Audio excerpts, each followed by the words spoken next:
इस वीडियो में बताई गई सारी जानकारी पब्लिक प्लेटफॉर्म पर उपलब्ध है। इसमें ऐसी कोई जानकारी नहीं दी गई है जिससे हमारे सुरक्षा बलों की गोपनीयता भंग होती है। डिफेंस डिटेक्टिव सेना का सम्मान करता है और उन्हीं जानकारियों के आधार पर काम करता है जो सार्वजनिक रूप से मौजूद है। पाकिस्तानियों के मन में नफरत और अपराध का जो जहर है वो इतना भर चुका है कि वो किसी दूसरे देश में जाकर भी भारत के खिलाफ साजिश करने से बाज नहीं आते। विदेशी धरती पर भी पाकिस्तानी क्राइम तो करते ही हैं, साथ साथ उनका एंटी इंडिया एजेंडा भी लगातार चलता रहता है। नमस्कार दोस्तों, डिफेंस डिटेक्टिव के एक और नए एपिसोड में आप सभी का स्वागत है। मैं हूं आलोक। दोस्तों, मैंने पहले भी कहा है कि पाकिस्तानी जहां रहेंगे वहां कांड करेंगे, जहां रहेंगे वहीं कुछ ऐसा करेंगे कि खुद ही जूते खाएंगे ही अपने मुल्क को भी गाली सुनवाएंगे। तो आज के इस एपिसोड में मैं पाकिस्तानियों के एक ऐसे कांड के बारे में बताने वाला हूं जो एक बार फिर पूरे पाकिस्तान को दुनिया भर में बेइज्जत कर रहा है। अब आप कहेंगे कि भाई पाकिस्तानियों की वैसे ही कौन सी इज्जत बची है दूसरे देशों में।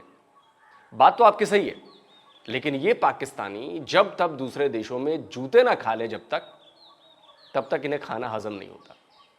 इस्लाम और कलमे के नाम पर ये बातें तो बड़ी बड़ी करते हैं, लेकिन अपने देश तो छोड़िए, इस्लाम को भी बदनाम करने में कोई कसर नहीं छोड़ते।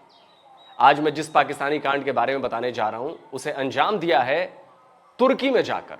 कांडिस्तान का एक और कांड देखिए। खबर 20 मई की है। लिखा है, Turkish police arrest 3 Pakistanis for kidnapping Indian citizen. नापाक पाकिस्तानियों की इस कलंक कथा को कई अखबारों ने हेडलाइन बनाई है। तुर्की में रहकर ये पाकिस्तानी किडनैपिंग गैंग चला रहे थे और इस गैंग ने टारगेट किया एक हिंदुस्तानी को। कितना जज्बा है पाकिस्तानियों में, कलमे की ताकत भरी हुई है, इस्लाम की राह पर चलते हैं, इनको तो शर्म भी नहीं आती है। जरा सोचिए, पाकिस्तान से तुर्की गए काम करने के लिए और वहां क्या कर रहे हैं? किडनैपिंग गैंग बना लिया है भाई। और भाई साहब लग गए हैं किडनैपिंग और एक्सटॉर्शन के धंधे में।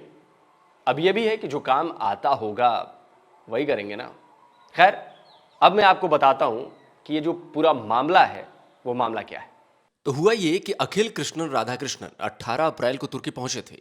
वो इस्तांबुल के एक रेस्टोरेंट में काम कर रहे थे। इसी रेस्टोरेंट में उन्हें ये 3 पाकिस्तानी लोग मिले। इन लोगों ने अखिल को टारगेट करना शुरू कर दिया। पहले तो उससे बातचीत बढ़ाई और फिर रियल एस्टेट सेक्टर में ट्रांसलेटर का जॉब ऑफर किया। पाकिस्तानियों ने उन्हें 180,000 यानी 1,80,000 लीरा पर मंथ देने का लालच दिया था। अखिल अच्छी नौकरी की तलाश में अपना घर, अपना देश छोड़कर तुर्की गए थे। उन्हें पैसे कमाने थे, लेकिन वो इन पाकिस्तानियों के ट्रैप को समझ नहीं पाए। तीनों पाकिस्तानी उन्हें फोन पर भी ऑफर एक्सेप्ट करने का दबाव डाल रहे थे। राधाकृष्णन ने हाँ कर दी। इसके बाद उन्हें एडिरने बुलाया गया। उन्हें फोन पर लोकेशन भी भेज दी गई थी। एडिरने नॉर्थ वेस्ट तुर्की का एक शहर है। ये इस्तांबुल से करीब 270 किलोमीटर दूर है। तो राधाकृष्णन बस से इस्तांबुल से एडिरने पहुंच गए। वो उस लोकेशन पर पहुंचे जहां उन्हें बुलाया गया था। उन्हें तो लग रहा था कि एक शानदार नौकरी उनका इंतजार कर रही है, लेकिन वहां तो पाकिस्तानी गैंग उन्हें किडनैप करने के लिए तैयार बैठी थी। जैसे ही राधाकृष्णन उस घर पर पहुंचे, उन्हें बंधक बना लिया गया। उनके हाथ पांव बांध दिए गए और भारत में रह रहे उनके परिवार को इसका वीडियो भेजा गया। पाकिस्तानी किडनैपर्स ने राधाकृष्णन को छोड़ने की एवज में 2 मिलियन यानी 20 लाख रुपयों की मांग की। जाहिर है, राधाकृष्णन के बंधक बने वीडियो को देखकर उनके परिवार के होश उड़ गए। वो पैसे देने के लिए तैयार भी हो गए, लेकिन इसके लिए उन्होंने कुछ समय मांगा। राधाकृष्णन की फैमिली पैसे जुटाने लगी, लेकिन इसी बीच उन्होंने इस्तांबुल में रहने वाले राधाकृष्णन के एक दोस्त को फोन पर ये बातें बता दी। किडनैपिंग की खबर मिलते ही राधाकृष्णन के दोस्त ने फौरन इसकी जानकारी पुलिस को दे दी। एडिरने पुलिस फौरन हरकत में आ गई। इसके बाद पुलिस और इंटेलिजेंस ब्रांच की टीमों ने ज्वाइंट ऑपरेशन शुरू किया। राधाकृष्णन को जिस घर में बंधक बनाया गया था उसे घेर लिया गया। अपने आप को घिरा देखकर ये तीनों पाकिस्तानी किडनैपर्स भागने की कोशिश करने लगे, लेकिन पुलिस ने इन तीनों को भागने का कोई मौका नहीं दिया।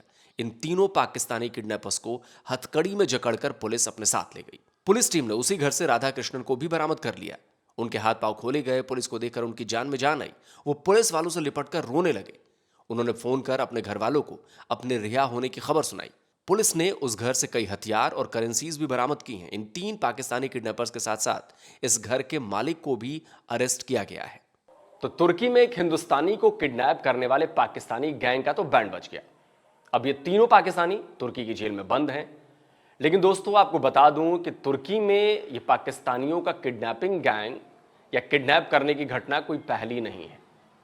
वहां पाकिस्तानियों के ऐसे कई गैंग्स हैं जो इस तरह के संगीन अपराधों में शामिल रहते हैं। द प्रेस यूनाइटेड की यह खबर अप्रैल 2022 की है। लिखा है कि पाकिस्तानी संगीन अपराधों को अंजाम दे रहे हैं और इसी वजह से तुर्की ने रेजिडेंस परमिट जारी करना रोक दिया है। अब अरब न्यूज की इस खबर को देखिए। लिखा है पाकिस्तान के इस्तांबुल किडनैपिंग में शामिल होने की वजह से तुर्की ने वीजा पॉलिसी को सख्त कर दिया। लेकिन अगर आप ये सोच रहे हैं कि राधा कृष्णन की किडनैपिंग से जुड़ा मामला है तो आप गलत हैं। यह साल 2022 की वारदात है। देखिए, लिखा है 4 नेपाली नागरिकों को 6 पाकिस्तानियों के गैंग ने तकसीम स्क्वायर से अगवा कर लिया। इन नेपाली नागरिकों को गन पॉइंट पर किडनैप किया गया था और इन्हें छोड़ने की एवज में 10,000 यूरोज की मांग की गई थी। लेकिन तुर्की की पुलिस ने तब भी इस गैंग के खिलाफ एक्शन लिया था और नेपाली नागरिकों को बचा लिया था। यानी ये पाकिस्तानी किडनैपिंग के मामले में तुर्की में हिस्ट्री शीटर हैं। इस केस के बाद तुर्की ने पाकिस्तानियों के लिए वीजा नियम सख्त कर दिए थे। लेकिन तुर्की में पाकिस्तानियों के और भी बहुत सारे कारनामे, बहुत सारी करतूतें हैं। पाकिस्तानी अखबार द एक्सप्रेस ट्रिब्यून की इस खबर को देखिए। जून 2022 की खबर बता रही है कि तुर्की में 2 पाकिस्तानियों को गिरफ्तार किया गया था। वजह भी लिखी हुई है, तुर्की की महिलाओं की आपत्तिजनक वीडियो बनाना। ये दोनों न केवल चोरी छिपे महिलाओं की वीडियो बनाते थे बल्कि सोशल मीडिया पर उसे अपलोड भी करते थे। गिरफ्तारी के बाद पता चला कि जुनैद और अमीर नाम के ये दोनों पाकिस्तानी ह्यूमन ट्रैफिकिंग में भी इन्वॉल्व थे। तुर्की ने इन्हें लात मारकर पाकिस्तान भेज दिया। तुर्की अक्सर अवैध रूप से उसके देश में घुसे लोगों को बाहर करता रहता है। इसमें पाकिस्तानी भी बड़े पैमाने पर होते हैं। बिजनेस रिकॉर्डर की यह खबर 2016 की है। तब तुर्की ने 4,800 पाकिस्तानी घुसपैठियों को अरेस्ट किया था और बाद में इन्हें वापस पाकिस्तान डिपोर्ट कर दिया था। और तो और 2015 में तुर्की में इस्लामिक स्टेट के 3 आतंकवादी पकड़े गए थे, जिनमें से 2 पाकिस्तानी थे। अब आप सोचिए कि पाकिस्तानी ये काम उस देश में करते हैं जो उन्हें पॉलिटिकली, स्ट्रेटेजिकली और फाइनेंशियली मदद करता रहता है। लेकिन ये पाकिस्तानी ऐसे नमक हराम होते हैं कि उसी देश में जाकर वहां की कानून व्यवस्था को तोड़ते रहते हैं, क्राइम करते हैं। वैसे सच कहूं तो ये अच्छा ही है। तुर्की को भी पाकिस्तान के प्यार का अंजाम समझ में आना चाहिए। भाई, तुर्की और पाकिस्तान एक दूसरे की दोस्ती को अनकंडीशनल कहते हैं। तुर्की और पाकिस्तान के बीच ड्यूअल सिटीजनशिप पर पैक्ट है, डिफेंस पैक्ट है। तुर्की तो भूकंप में मिली मदद के बाद भी भारत की पीठ में छुरा घोंपने से बाज नहीं आया, चूका नहीं। वो बार बार कश्मीर पर पाकिस्तान को सपोर्ट करता है। तो भैया ठीक है ना। अब वही पाकिस्तानी जब तुर्की में जाकर किडनैपिंग कर रहे हैं, ह्यूमन ट्रैफिकिंग कर रहे हैं, चोरी लूटमार कर रहे हैं, तुर्की में महिलाओं की वीडियो बना रहे हैं, तो दिक्कत क्यों हो रही है भाई? ब्रदरली कंट्री के ब्रदर्स को बर्दाश्त तो कर लो। भारत के लिए अच्छी बात यह रही कि राधा कृष्णन सही सलामत है। एक घटना हम सभी भारतीयों के लिए एक बड़ी चेतावनी है दोस्तों। वो ये कि चाहे दुनिया के किसी भी कोने में रहो, लेकिन किसी पाकिस्तानी पर भरोसा करने से पहले 100 नहीं, 1000 नहीं, 1,00,000 बार सोचो। नहीं तो हर किसी की किस्मत राधा कृष्णन की तरह नहीं होती। तो दोस्तों, आपको आज का ये वीडियो कैसा लगा? इस वीडियो को ज्यादा से ज्यादा लाइक करिए, शेयर करिए और कमेंट करके अपनी राय जरूर दीजिए।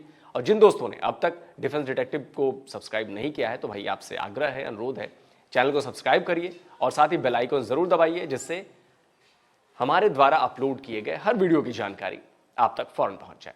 जल्द मिलता हूं एक और नए वीडियो के साथ। नमस्कार, जय हिंद।